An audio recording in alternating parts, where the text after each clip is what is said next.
At the beginning of the film, we see a teenager named Maggie. She has just moved to a small town with her mother, Erica. The next day, at her new school, she meets a paralyzed student in a wheelchair named Jeannie. Maggie helps Jeannie, and they eventually get to know each other. During the break, Maggie is approached by a student named Haley. Haley invites Maggie to go to a party, but she declines because she already has plans to go to a music festival with her mother. When she gets home, her mother tells her that she can't go to the music festival because she has to work overtime. Erica works as a waitress at a casino. Because Maggie feels bored at home, she contacts Haley to join her. Before heading to their destination, the teenagers buy alcohol at a convenience store. All of them are underage, which makes it illegal for them to buy alcohol, so they ask people passing by to help them. However, everyone refuses. Daryl, who is desperate, returns to the car, and now it's Maggie's turn to try. She meets a middle-aged woman named Sue Ann. Initially, Sue Ann refuses, but because they beg and promise not to drink and drive, Sue Ann agrees to help them. The teenagers tell Sue Ann that they will be drinking at a rock pile on the outskirts of town. At her workplace, Sue Ann investigates the teenagers and gathers information about them, including Andy Hawkins, Maggie Thompson, Haley, Daryl, and Chaz. After getting the information, Sue Ann immediately calls a man named Ben Hawkins, who turns out to be the father of Andy Hawkins. However, when Ben asks who he's speaking to, Sue Ann suddenly hangs up. As a result, the teenagers, who are drinking and having fun, are visited by the police called by Ben Hawkins.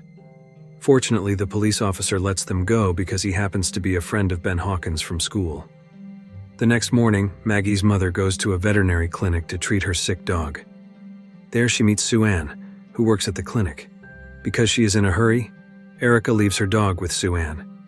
Judging by the look on Sue Ann's face as she watches Erica leave, something seems suspicious.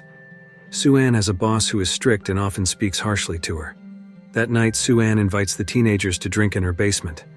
Sue Ann tells them that they are not allowed to go upstairs.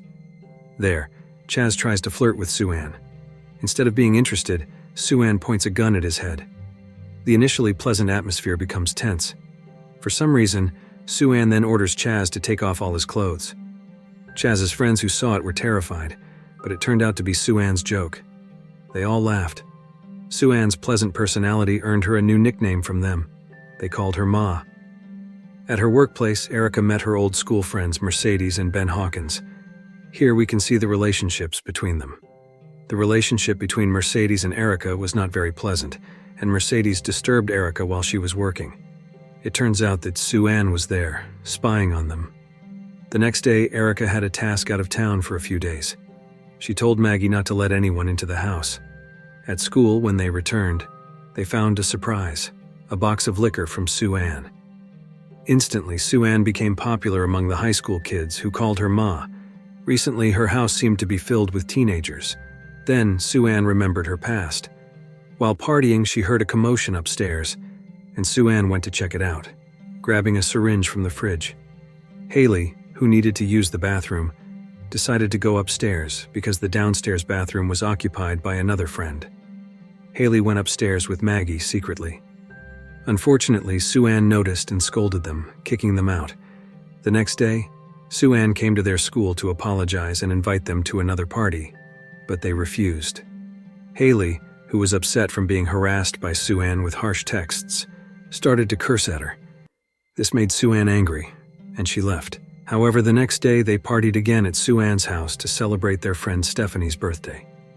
That night, Andy confessed his love to Maggie, and she accepted. They drank heavily, more than before, and passed out at Sue Ann's house. When Maggie woke up, she was shocked to find her mother's earrings missing. She searched everywhere but couldn't find them. Maggie told Andy that she didn't want to party at Sue Ann's house anymore because she felt something was off about her. Sure enough, Sue Ann kept inviting them over. Feeling uncomfortable, they blocked Sue Ann's number. Haley even cursed at Sue Ann in their message. Sue Ann changed her number and invited them to meet at the rock pile. Sue Ann told them she was suffering from pancreatic cancer and didn't have long to live. While they were talking, Haley noticed a bracelet Sue Ann was wearing that belonged to their friend Stephanie, who had lost it during the last party. Haley had also lost her grandmother's ring, and Maggie lost her mother's earrings. They decided to sneak into Sue-Ann's house through a window while she was out. When they went upstairs, they found it locked and barred like a prison. They became more suspicious that something was wrong with her. Additionally, in Sue-Ann's room, there were many photos of them, each with pictures of their parents attached on the back. The scene shifts to Sue-Ann meeting Ben Hawkins at his workplace. It turns out they were old school friends. Finally, they agreed to meet somewhere. Maggie and Haley, who were looking around the room, were startled by a woman from behind, who turned out to be Jeannie, the student who met Maggie on her first day at school. Jeannie turned out to be Sue-Ann's daughter. Jeannie said that her mother forbade her from going out because she was sick. Strangely, Jeannie was not paralyzed as they saw earlier, making them even more confused. Shortly after, they heard a car coming from outside. It was Sue-Ann returning home. Maggie and Haley quickly left Sue-Ann's house. The next day, Sue-Ann met Ben Hawkins at a bar. Ben, who initially seemed friendly, was actually pretending. Ben's real purpose in meeting Sue-Ann was to keep his son, Andy Hawkins, away from Sue-Ann. Ben was angry because he found out that Andy often drank alcohol at Sue-Ann's house. He knew this because Ben had placed a tracker in his son's car. Ben began to insult Sue-Ann and then left. The next morning, Maggie told Andy about what she saw in Sue-Ann's room, but Andy didn't think it was a big deal. When Maggie got home, she was surprised to find Sue-Ann at her house talking to Erica. Shockingly, Sue-Ann was also Erica's friend from school, so the parents of these teenagers were Sue-Ann's friends from school. Then Sue-Ann said goodbye and left. On her way, Sue-Ann saw Mercedes jogging. Taking the opportunity, Sue-Ann ran her over, killing Mercedes instantly. She continued on her way without any remorse. While Maggie was at home, she heard her dog crying. As it turned out, the dog was injured. She looked around and saw someone watching her. It was Sue-Ann. Frightened, Maggie told her mother everything about her relationship with Sue-Ann and the parties at her house. Her mother was very angry and locked her in her room. At Sue-Ann's house, a visitor arrived. It was Ben Hawkins. Without any preamble, Ben asked where his son was. While Ben was distracted, Sue-Ann injected him with a sedative in the neck. Ben lost consciousness. It turned out Sue-Ann had tricked Ben with a fake tracker. Ben woke up, shocked to find himself in Sue-Ann's room, hands tied and naked, covered only with a towel.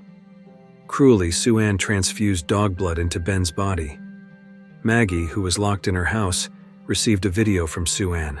The video showed a party, and Sue-Ann also showed Maggie's missing earrings. Maggie, fueled by anger, secretly went to Sue-Ann's house using her mother's car. At that time, Erica was asleep. Upon arriving there, Maggie immediately asked Andy to go home, but Andy refused because the party was Chaz's birthday party. While the teenagers were heavily drunk and unconscious, Sue-Ann locked the door from the outside. Maggie, still conscious, tried to leave through the front door but was shocked to see Ben lying covered in blood. Behind her was Sue-Ann, who injected a sedative into Maggie's neck. She immediately lost consciousness. The next morning, Erica, realizing that her daughter was not at home, tried to call her, but there was no answer. Then she contacted Stu for help. The scene shifted to Sue-Ann's house, where the teenagers were still unconscious, and each one was tied with a dog leash around their necks. Only Maggie and a few others were conscious, and the torture began. Chaz's stomach was burned with a hot iron. Daryl's face was painted white to signify he was a victim of racism, and worse, Haley's mouth was sewn shut. Andy, who regained consciousness, tried to flirt with Sue-Ann but was stabbed with a knife. It was now Maggie's turn to be tortured. Fortunately, the doorbell rang. Sue-Ann told Maggie to be quiet as she went to answer the door. It was the police who came because they saw many cars parked on the street outside Sue-Ann's house. The officer asked Sue-Ann about this. After feeling everything was okay, the officer left.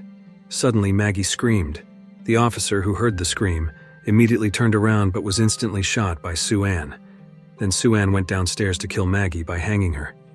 Upstairs, Jeannie then screamed, calling for Sue-Ann as if asking for help. Sue-Ann rushed to Jeannie.